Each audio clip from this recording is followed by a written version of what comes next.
Tabut Perjanjian adalah benda suci berlapiskan emas yang dikenal oleh orang Yahudi, Kristen, dan kaum Muslim. Benda itu juga dikenal oleh banyak orang seperti digambarkan dalam film-film.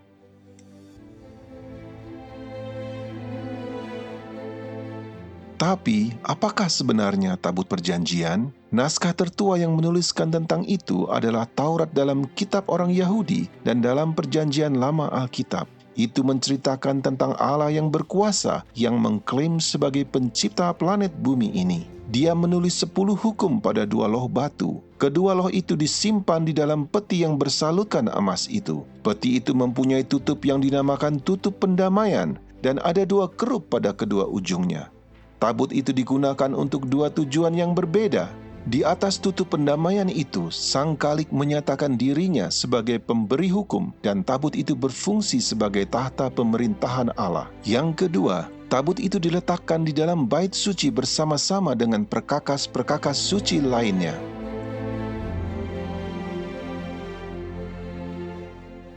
Tidak ada seorang pun diizinkan memasuki ruangan di mana tabut itu berada, kecuali sekali setahun pada saat imam besar membawa darah ke dalam ruangan dan memercikkan darah di depan tabut dan di atas tutup pendamaian. Ini melambangkan pelanggaran terhadap hukum Allah yang ada dalam tabut itu dibayar lunas oleh darah pengganti yang dipercikkan di depan tahta Allah itu.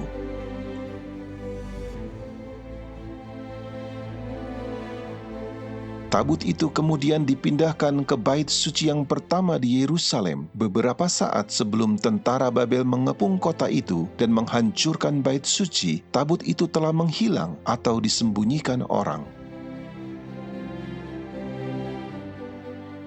Sejak itu, banyak cendekiawan, para teolog, ahli-ahli sejarah dan arkeolog bertanya-tanya apa yang terjadi dengan tabut itu, apakah memang benar-benar ada atau hanya cerita dongeng saja.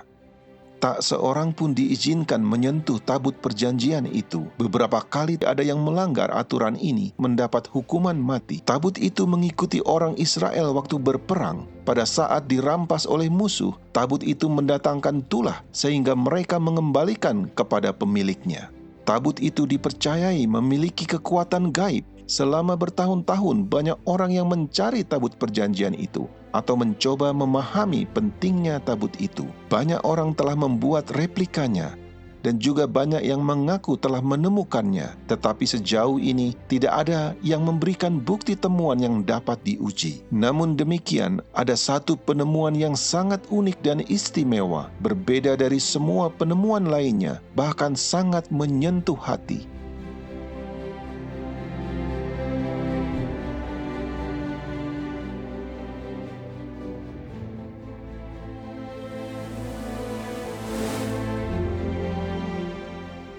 Menghilangnya tabut itu adalah suatu misteri sampai sekarang ini. Sumber yang menyebutkan tempat disembunyikannya ditulis lama sejak menghilangnya tabut itu dan didasarkan hanya pada cerita dongeng atau menduga-duga saja. Terakhir kali disebutkan dalam Alkitab adalah ketika Raja Yosia memerintahkan supaya tabut itu dikembalikan ke dalam bait suci dan bahwa Babel menaklukkan Yerusalem pada masa putra-putra Yosia.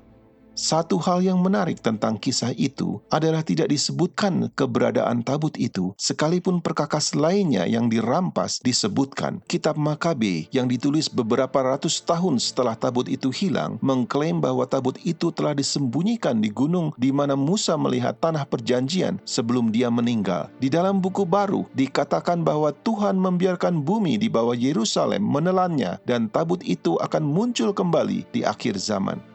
Literatur abad pertengahan mengklaim bahwa tabut itu dibawa ke Ethiopia. Juga ada spekulasi abad ke-20 yang mengatakan ada di Mesir, bahkan sampai di Irlandia. Dengan memahami apa itu tabut perjanjian, mungkin kita bisa mengetahui di mana keberadaannya.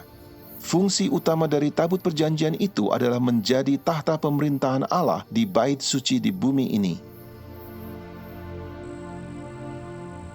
Tabut itu memiliki banyak peran di luar bait suci dan tidak terbatas pada upacara korban saja. Baik di dalam dan di luar sistem pelayanan bait suci, maka tabut itu digunakan untuk membela hak Tuhan sebagai hakim dan Allah yang sejati, serta Raja atas seluruh bumi. Tuntutan atas hak ini ada tertulis dalam hukum di dalam tabut yang menyatakan bahwa Dia adalah pencipta dan bahwa bumi ini adalah miliknya.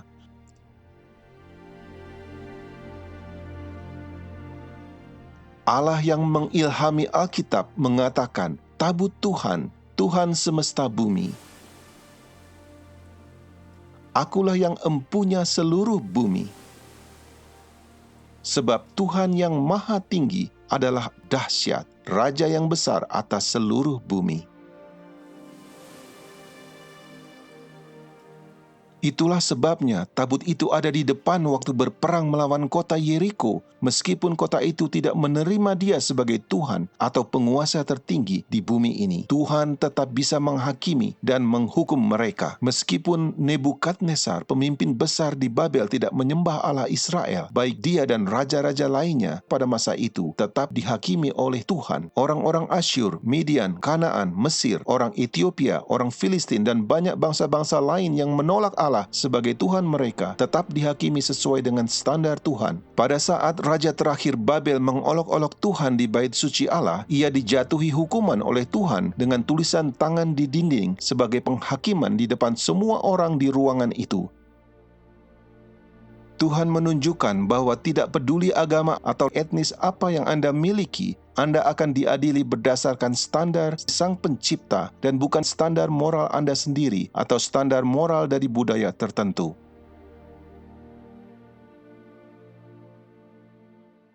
Salah satu fungsi dari tabut perjanjian adalah berjalan di depan umat Allah di padang belantara dan untuk memimpin ke tempat peristirahatan mereka. Tabut itu hadir untuk menyelesaikan perselisihan kekuasaan siapa yang dipilih Tuhan. Tabut itu juga memimpin di depan mereka sebelum masuk ke sungai Yordan, dan sungai itu secara ajaib terbelah sehingga mereka bisa menyeberang.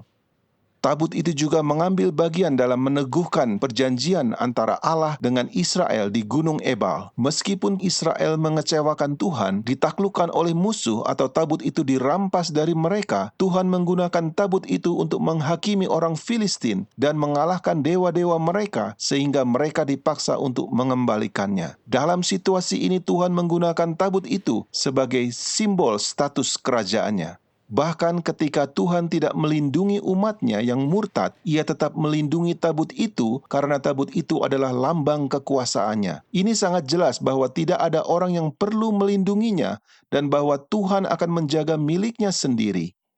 Itu juga meniadakan kemungkinan tabut itu dapat dihancurkan. Tabut itu adalah tahta Tuhan di bumi, dan Alkitab berkata, tahtamu kepunyaan Allah, tetap untuk seterusnya dan selamanya. Pada saat Yeremia baru saja menyaksikan Yerusalem dan bait suci dihancurkan, dia tetap memiliki pandangan yang berbeda tentang tahta Allah. Engkau ya Tuhan, bertahta selama-lamanya. Tahtamu tetap dari masa ke masa. Jadi, apa yang sebenarnya terjadi dengan tabut itu? Yeremia telah diberitahu oleh Tuhan bahwa kota dan bait suci itu akan dihancurkan. Ia telah siap dan begitu juga sahabat-sahabatnya. Hal yang paling alamiah yang harus dilakukan adalah menyembunyikan benda yang suci itu, tabut perjanjian Allah. Nubuatan tentang akhir zaman yang tertulis di Alkitab mungkin dapat memberikan petunjuk kepada kita di mana tabut itu akan muncul kembali. Akan terjadi pada hari-hari yang terakhir, dan mari kita naik ke gunung Tuhan, sebab dari Sion akan keluar pengajaran dan firman Tuhan dari Yerusalem.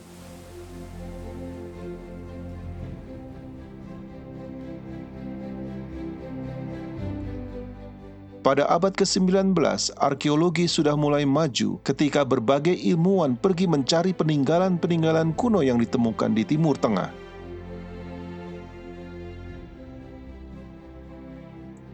Dari kuburan dan kuil-kuil di Mesir sampai pada catatan sejarah kota-kota yang ada di Mesopotamia dan Palestina, Alkitab sebagai buku sejarah adalah bukti yang dapat dipercaya. Jadi, melalui tulisan-tulisan kuno dari bangsa-bangsa lain, kitab suci semakin diteguhkan. Bahkan kota Babel yang telah menjadi legenda bagi banyak orang dapat ditemukan dari peninggalan-peninggalannya. Kota Yerusalem telah dihuni sejak tabut itu menghilang. banyak orang yang membangun rumah-rumah baru di atas bangunan kuno di bawahnya. Jadi kota kuno itu merupakan lapisan-lapisan sejarah yang bertumpuk satu dengan yang lainnya.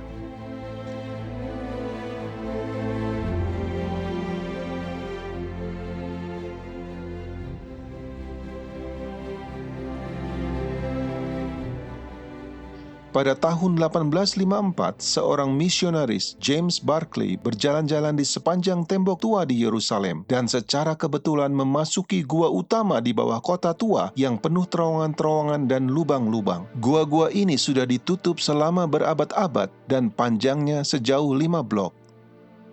Pada tahun 1867, Tuan Jenderal Charles Warren melakukan penggalian di kota tua itu dan di bukit di mana bait suci itu berdiri. Ia menemukan terowongan-terowongan di bawah lantai dasar. Pada tahun 1873, Charles Clermont Ganneau, seorang orientalis Prancis dan seorang arkeolog, menemukan kerup diukir di batu di dalam gua.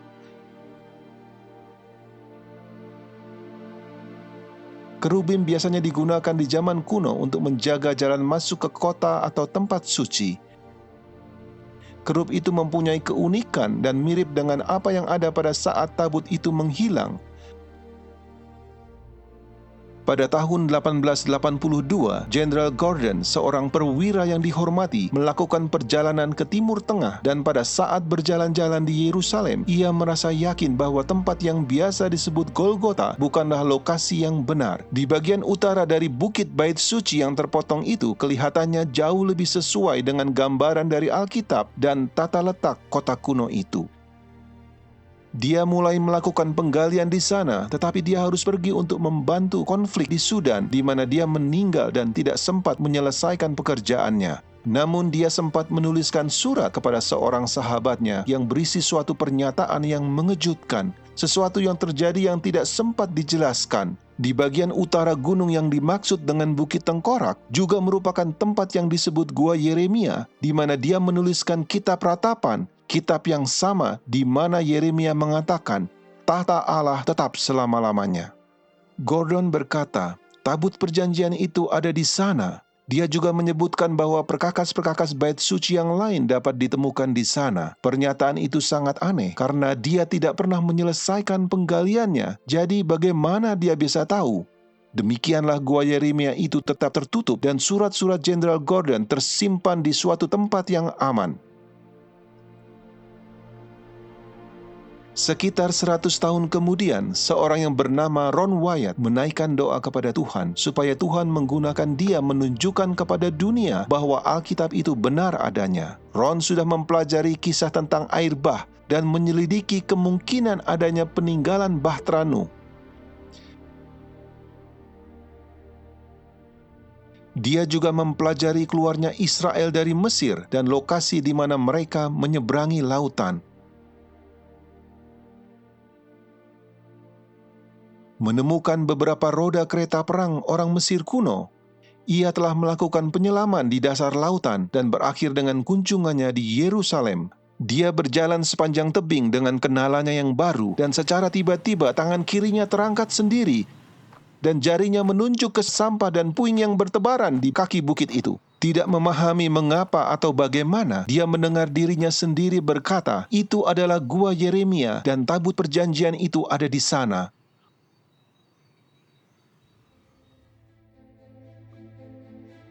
Ron bingung dengan apa yang terjadi, sesuatu yang belum pernah dialami sebelumnya. Dia bahkan tidak pernah berpikir untuk mencarinya. Merasa terbeban, lalu dia pulang ke rumah dan belajar apakah benar tabut itu ada di sana atau kemungkinannya. Dia mempelajari tentang tembok pengepungan oleh tentara Babel pada saat tabut perjanjian itu terakhir terlihat. Dia berusaha mencari tahu kapan itu dipindahkan dan juga perkiraan di mana lokasi yang mungkin dan kapan tabut itu disembunyikan. Dan ternyata dia benar-benar melihat suatu kemungkinan bahwa tabut itu bisa disembunyikan di bawah sistem terowongan itu. Dia yakin bahwa Allah sendiri telah mengilhami dia untuk dapat menemukannya. Ron memulai penggalian bersama kedua anaknya laki-laki di tempat di mana jari tangannya menunjuk.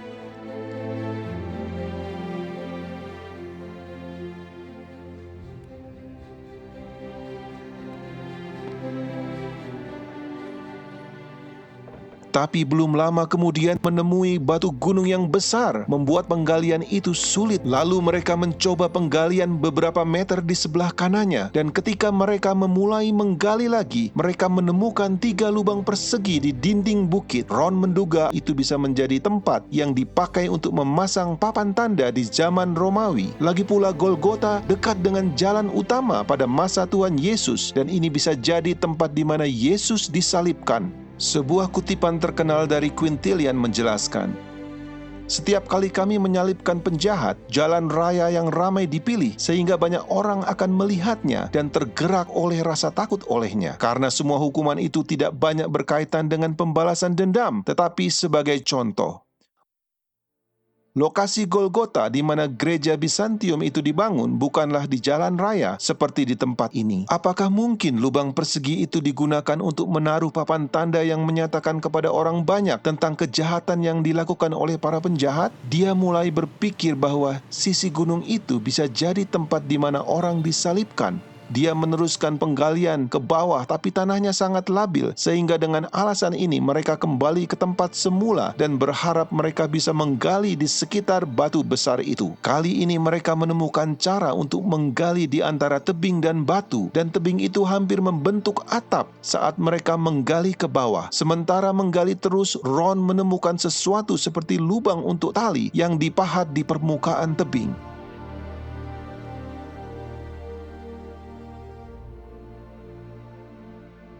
Dia ingin mencari tahu digunakan untuk apa lubang tali itu. Di kedalaman 12 meter di bawah tanah, mereka mendapatkan diri mereka ada di dalam ruang seperti bak air yang besar.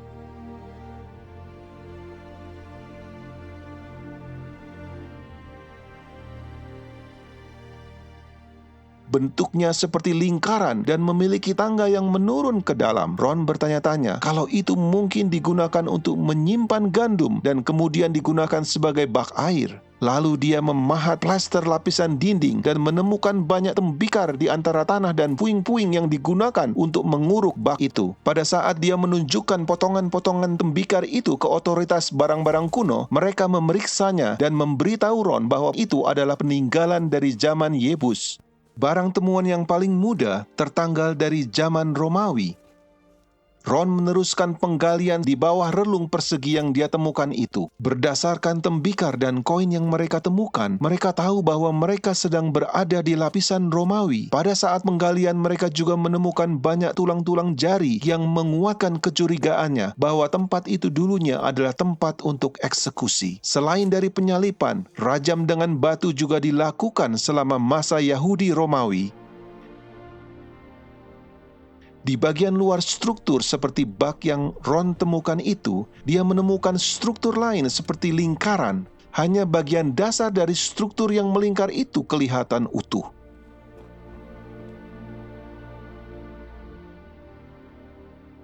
Saat mempelajari struktur itu, dia menemukan bagian yang terawat baik dengan dinding dan sebuah batu yang menonjol secara horizontal keluar dari dinding di permukaan tebing.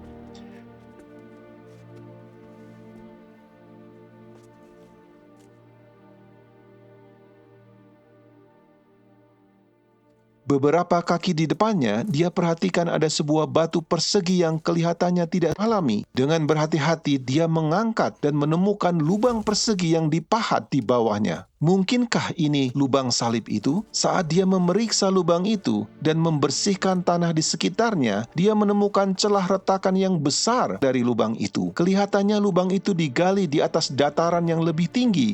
Di tingkat yang lebih rendah, dia menemukan beberapa lubang salib yang lainnya. Tetapi tidak terpikirkan oleh Ron, lubang yang di bagian atas dengan celah retakan itu mungkin menjadi lubang yang digunakan untuk salib Kristus. Dia ingat nas Alkitab, gempa bumi mengguncang gunung ketika Kristus mati. Dapatkah celah retakan itu dihubungkan dengan lubang tempat salib itu? Lubang salib itu mencapai kedalaman 58 cm dari batuan dasar, sedangkan celah retakan tampak lebih dalam.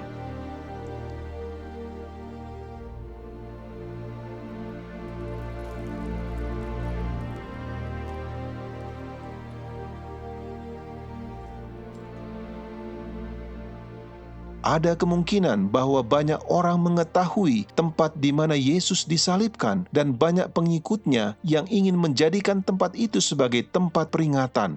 Golgota yang digunakan gereja Katolik dan gereja Ortodoks adalah dibangun atas perintah dari Konstantinus Agung sekitar tahun 325 atau 326 Masehi di atas reruntuhan kuil penyembahan berhala. Ini terjadi lama sesudah Kristus disalibkan. Tetapi yang ditemukan Ron adalah dari zaman Romawi dan tidak lama dari waktu penyalipan. Setelah tahun 70 Masehi, banyak orang Yahudi yang terbunuh atau pindah dan kota itu berubah menjadi perkemahan Romawi. Itu berarti lokasi itu tidak lagi digunakan untuk penyalipan. Ron menemukan koin di bangunan-bangunan yang diperkirakan dari periode tahun 135 Masehi atau sebelumnya.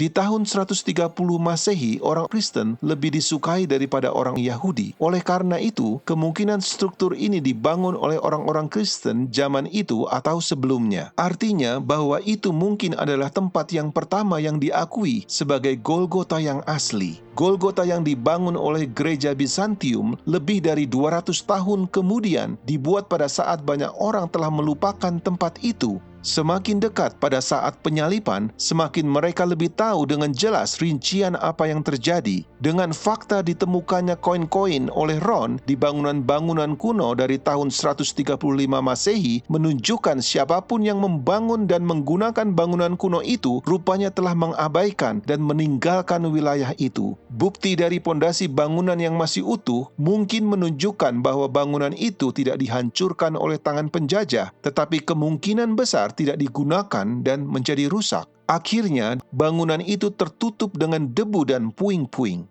Apapun masalahnya, bukti menunjukkan bahwa bangunan itu mungkin telah ada jauh sebelum gereja makam kudus. Ron dan kedua putranya telah bekerja di sana hampir 2 tahun. Mereka terus melakukan penggalian pada lapisan zaman Romawi untuk mencari gua-gua atau pintu masuk ke terowongan, tapi tanpa memperoleh keberhasilan.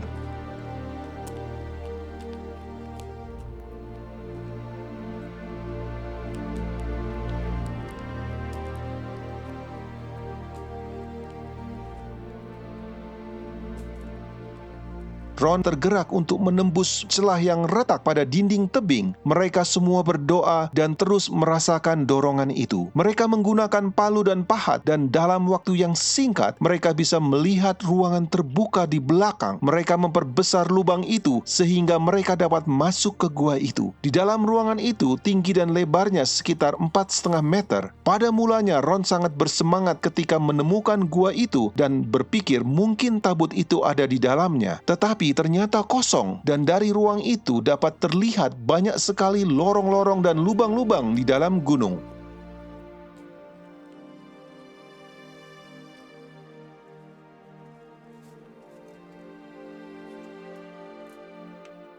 Ron terus melanjutkan pencarian di setiap terowongan-terowongan dan lubang-lubang yang terbuka di dalam sistem gua yang sangat besar itu.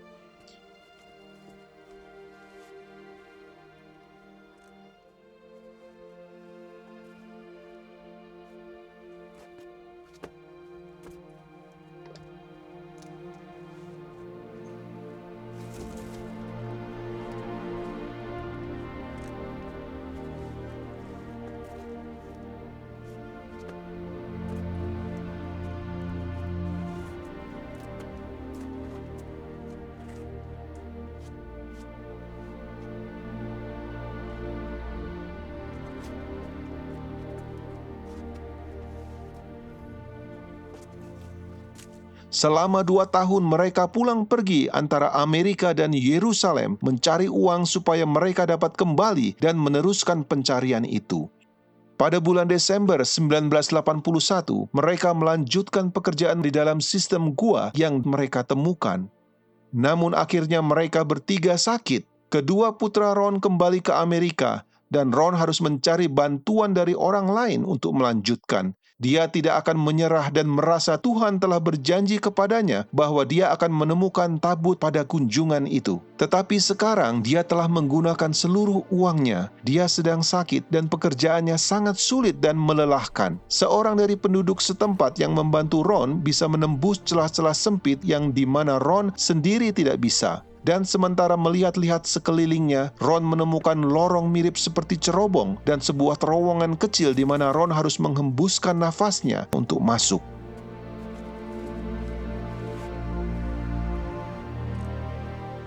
Kemudian dia melihat sebuah stalaktit yang panjangnya sekitar 40 cm di depan dinding tebing.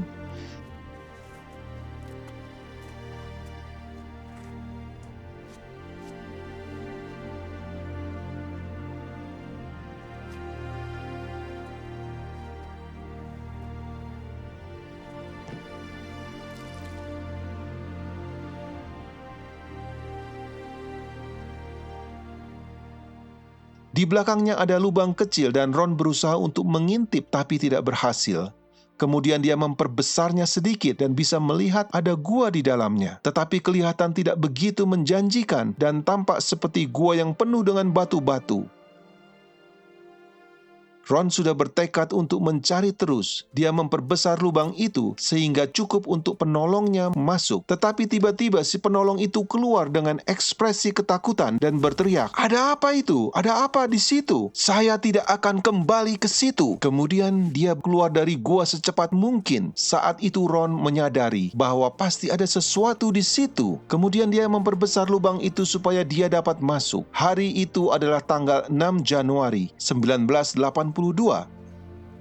Ada kira-kira 45 cm jarak antara batu-batu itu ke dinding langit-langit.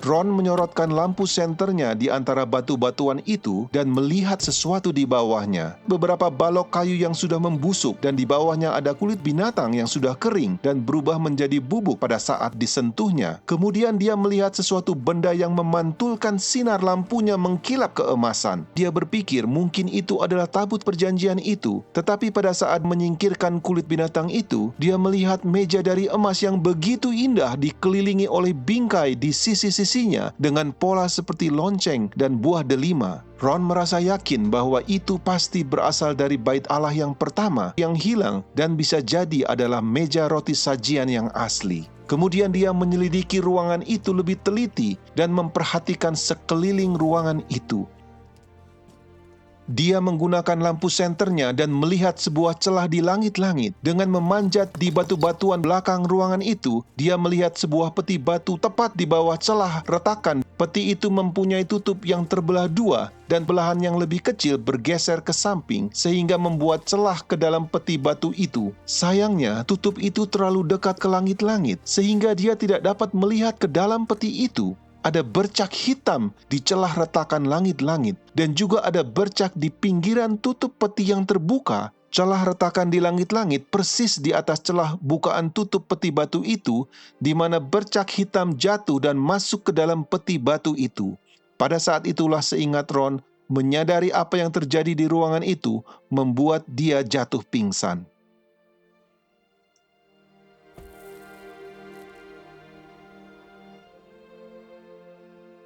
Pada saat Ron menyadari bahwa celah di langit-langit adalah ujung celah yang berasal dari lubang salib yang ditemukan di dataran beberapa meter di atasnya dan bercak hitam adalah darah yang mengalir melalui celah retakan itu ke dalam kotak batu, dia tahu persis bahwa tabut perjanjian itu ada dalam peti itu. Tetapi yang paling menakjubkan adalah darah Kristus jatuh menetes di atas tutup pendamaian tabut perjanjian itu.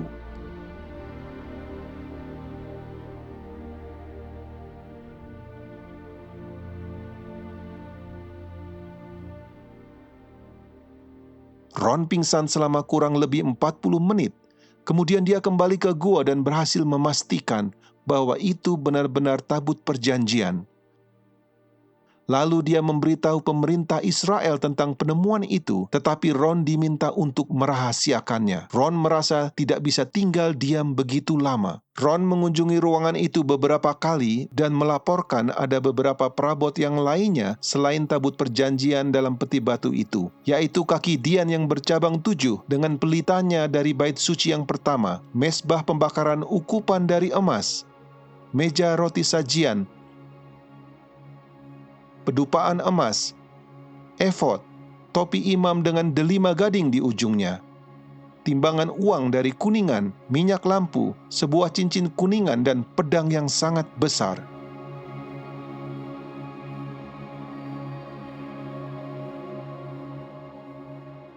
Di belakang tabut itu ada ruang kecil, dan di situ ditemukan kitab hukum yang diduga ditulis oleh Musa. Menurut sepengetahuan Ron, kitab Kejadian tidak ada di situ. Dia merasa terkesan dengan gulungan kitab dari kulit binatang yang masih dalam keadaan sempurna. Kemudian dia mulai bertanya-tanya, bagaimana tabut itu dapat masuk ke ruangan itu? Tidak mungkin melalui jalan di mana dia masuk, karena dia harus menembus melalui batu-batuan. Dengan memindahkan banyak batu-batuan itu, dia menemukan jalan masuk yang lebih besar menuju ke Gua Zedekia di tepi jalan di mana gambar kerub telah ditemukan. Di terowongan itu dipenuhi dengan banyak batu-batu besar, dan Ron tidak tahu bagaimana mengeluarkannya melalui jalan dari tempat dia masuk. Ron mencari sebuah laboratorium di Israel untuk menganalisa darah yang dia temukan di celah retakan itu dan yang ditemukan di atas tutup pendamaian. Hasilnya sangat mengejutkan mereka. First of all, in this analysis, I took the blood into a laboratory in Israel. I asked one of the people I work with in antiquities, where is a good laboratory that does reliable work? And they said, such and such, such and such. I took it. I just said, please examine this blood and tell me what you can tell me about it. All right? They said, well, look, we're going to reconstitute it. We're going to put it in normal saline and keep it at body temperature for 72 hours with gentle swirling. All right, that's their business. That's great. I said, now I want to be there when you check it out. They said, fine. So I was back. They checked it out. I said, now, they said it's human blood. We can tell that. They did whatever tests they need to do. And then I said, take some of the white blood cells and put them in a growth medium and keep them at body temperature for 48 hours. And they said, well, that'll do no good because it's dead blood. I said, would you please do that for me? And they said, okay, we'll do it.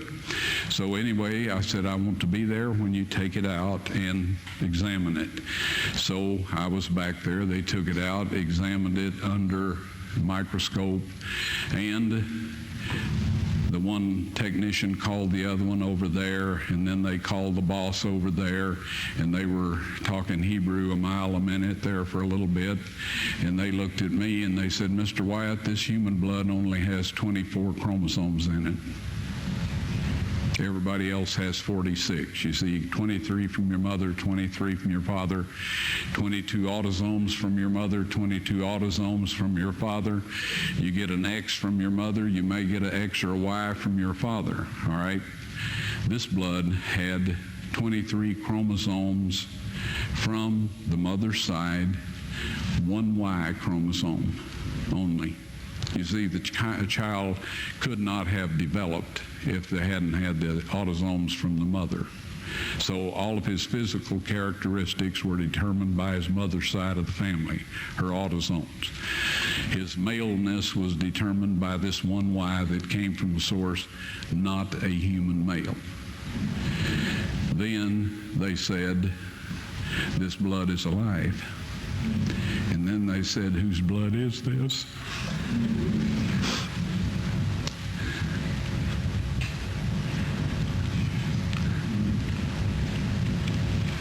I said, it's the blood of your Messiah.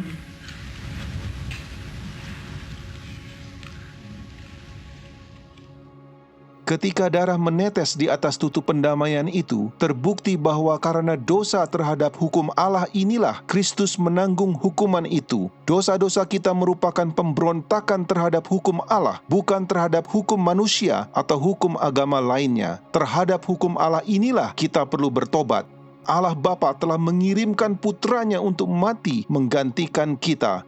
Ron ingin segera memperlihatkan semua penemuannya ini kepada dunia. Tetapi Tuhan menghentikan usahanya itu.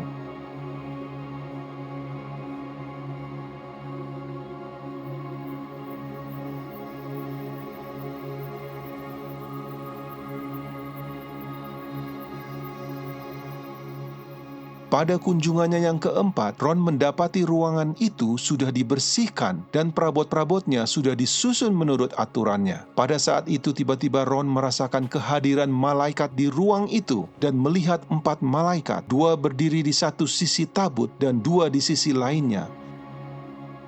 Mereka memberitahu Ron bahwa mereka ditugaskan untuk menjaga tabut itu dan kemudian mereka meminta Ron untuk menaruh kameranya pada tripod dan membuat video.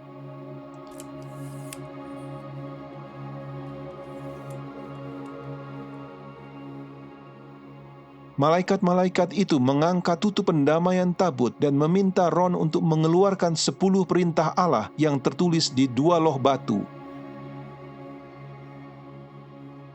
Kemudian Ron memegang 2 loh batu itu dan mengarahkannya ke kamera. Mereka kemudian memberitahu Ron kapan Tuhan berencana untuk menunjukkan kepada dunia, yaitu pada waktu yang ditentukan Allah, pada saat hukum nasional hari Minggu diberlakukan. Segera setelah itu, kedua loh batu itu akan diperlihatkan kepada dunia. Ron langsung mengetahui apa maksud malaikat itu, karena dia telah mempelajari topik itu sebelumnya. Malaikat itu berbicara mengenai pemberlakuan tanda binatang yang dinyatakan dalam kitab Wahyu 13 dan 14 sebagai penipuan dan ujian yang terakhir yang akan datang di dunia ini sebelum kedatangan Kristus yang kedua. Hukum Allah itu dan darah Kristus adalah suatu kesaksian yang menentang versi 10 hukum yang dibuat manusia yang akan dipaksakan kepada semua orang di dunia ini dan juga akan melawan ajaran-ajaran yang salah mengenai keselamatan yang telah dikhotbahkan kepada banyak orang oleh pemimpin-pemimpin agama. Ron meninggal dunia tahun 1999 tanpa melihat peristiwa itu digenapi, tetapi bukti-bukti dari peristiwa itu telah dimasukkan ke dalam videotape dan dia menggunakan sisa waktunya di tahun-tahun dan bulan-bulan terakhir untuk memberitakan kasih Kristus dan pengorbanannya bagi kita semua. Kemudian dia memperingatkan orang-orang akan kedatangan hukum tanda binatang itu. Mohon dengarkan pesan dan peringatan dari Ron yang penting ini. Well, this set of laws is the one that God's subjects have to keep. It's under His throne in heaven and on earth, because Moses was told to make his dwelling place, God's earthly dwelling place, after the manner shown him in the mountain, or the pattern shown him in the mountain. And so anyway, this mercy seat was the earthly throne of God, and it still is. And the Shekinah glory dwelt there for hundreds and hundreds of years until the Jews became so rebellious and paganistic that God decided He wouldn't dwell among them anymore. We may take a look at that in a little bit. But anyway, that is what the mercy seat is all about. There's one statement in Scripture, and that's in 2 Thessalonians, all right? I think it's around the 2nd chapter. It talks about the man of sin. It says he was set in the temple of God, showing himself that he is God. Now, to look at it quickly, it would imply that in order for him to set in the temple of God, that there'll have to be one built, because there's no one there now. On the planet Earth, at this point in time, there is an individual who him and his ancestors in his position changed the law of God. They eliminated the second commandment, which says, "Thou shalt not make unto thee any graven image or any likeness of anything in heaven above, earth beneath. Thou shalt not bow down to them nor serve them." That kind of interfered with the way they wanted to do things, so they eliminated that. They divided number 10 into 2, so the number would still be 10. Yes, the tables of stone were found in the Ark of the Covenant. I personally removed them with the assistance of 4 angels who lifted the mercy seat, which I would estimate weighs about 900 pounds of solid gold. And one of these angels told me to take the tables of stone out of there. He said God wants everyone to see those. And so I took them out, backed up, stood there, frozen in place, and I just can't describe my physical state or mental state or anything else. If I didn't have some physical evidence to prove it happened, I think I had a dream or something. But anyway, they are now available to be shown, but we won't say. Actually, they're on a stone ledge right in the same chamber. That's where the angel put them after I handed them to him. I didn't know what to do with them. And I was told that these are to be presented with the blood evidence when the mark of the beast law is passed or enforced. Now, I know everybody wonders about what it is, the mark of the beast. You've heard all kinds of rumors, stories, and all of this. I'll tell you quick and simple. If you keep the 10 commandments that God wrote upon those tables of stone, and about which he says in Psalms 89:34, those of you that are writing down text, you'll want this one. Psalms 89:34. He says, my covenant will I not break, nor alter the thing that has gone out of my lips. He spoke the 10 commandments from the mountaintop. He wrote them in stone, and he says, nothing will change, right? If you keep that law, you will receive the seal of God. Soon there will be a set of man-made laws, best intentions, surrounded by a barrage of salubrious soliloquies and sepulchral solicitudes. That's all kinds of stories and all of this, instigated by the devil to make you think that this is the best thing that ever happened to the human race and that you could just ought to go along with it voluntarily. These man-made laws will require that you break God's 10 commandments. Christ said of the Pharisees, for it is in vain that they do worship me, teaching for doctrines the commandments of men. If you keep those man-made laws and break God's 10 commandments, you will receive the mark of the beast. Nobody has the mark of the beast at this point in time. You can only get it after that those laws are enforced. Now, is that hard? When a bunch of man-made laws are passed and enforced that require you to break God's 10 commandments, the penalty for not keeping those laws is that you cannot buy or sell. That is the mark of the beast. We will say, friends, keep this law and you receive the seal of God. Keep the laws that man has made that force us to break God's law, and we have the mark of the beast. Amen. It may sound a little simple. I know there's people that say it's a computer chip and all kinds of stories. It is keeping the laws of man instead of the laws of God.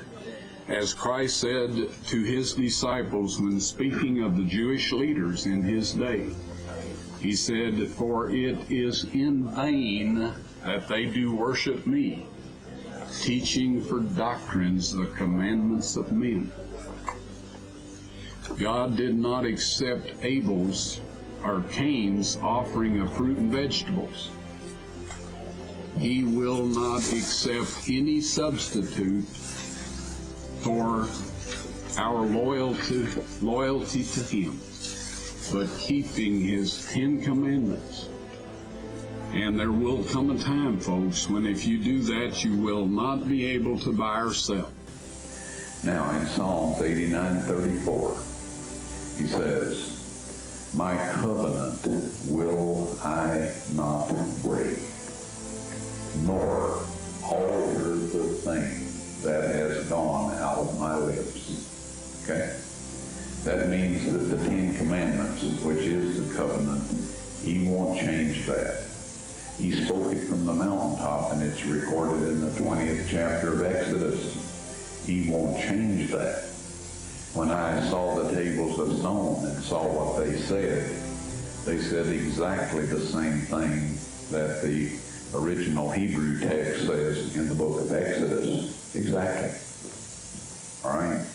And that will not change. Now, the Bible warns us that Satan will come with signs and lying wonders. All right? How can we tell what is a miracle by Satan? Because he's a supernatural being. All the fallen angels are supernatural beings. They can do things that are miraculous from our point of view. How can we tell what's of God and what's not? If they say God's 10 Commandments are binding, to break those is to sin, then they're of God. If they say anything other than that, they are not God, and we have no business listening to them, regardless of what kind of miracles they are performing. The tables of stone will be on display after the National Sunday Law is enforced. That is the exact words of the angel as I recall them.